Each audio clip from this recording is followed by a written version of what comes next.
Hi everyone. In this video, you will learn how to restore recently closed tabs in Chrome. Chrome is a major web browser used widely on Windows 11 and 10 operating systems.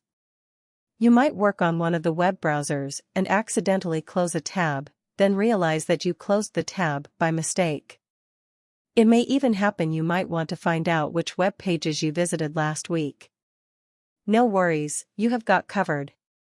You can bring back your closed tabs in your Chrome browser. How to reopen closed tabs in Google Chrome. To reopen the most recently closed tab in Google Chrome, right-click on the empty header space and select Reopen Closed tab in the pop-up menu. You can also use the keyboard shortcut Ctrl+Shift+T to reopen the last closed tab.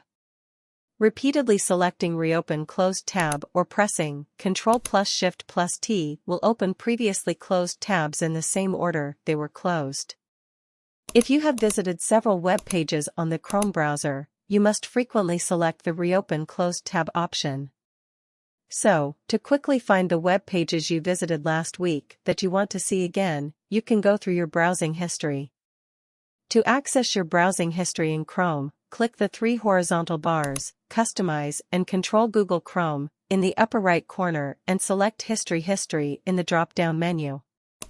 Alternatively, you can use the Ctrl+H keyboard shortcut to open Chrome browsing history. When you're done, browsing history will appear in a new tab, grouped into periods. Just click the link to open the web page from today, yesterday, or a specific date. The web page will appear on the same tab. Goodbye. See you in the next video.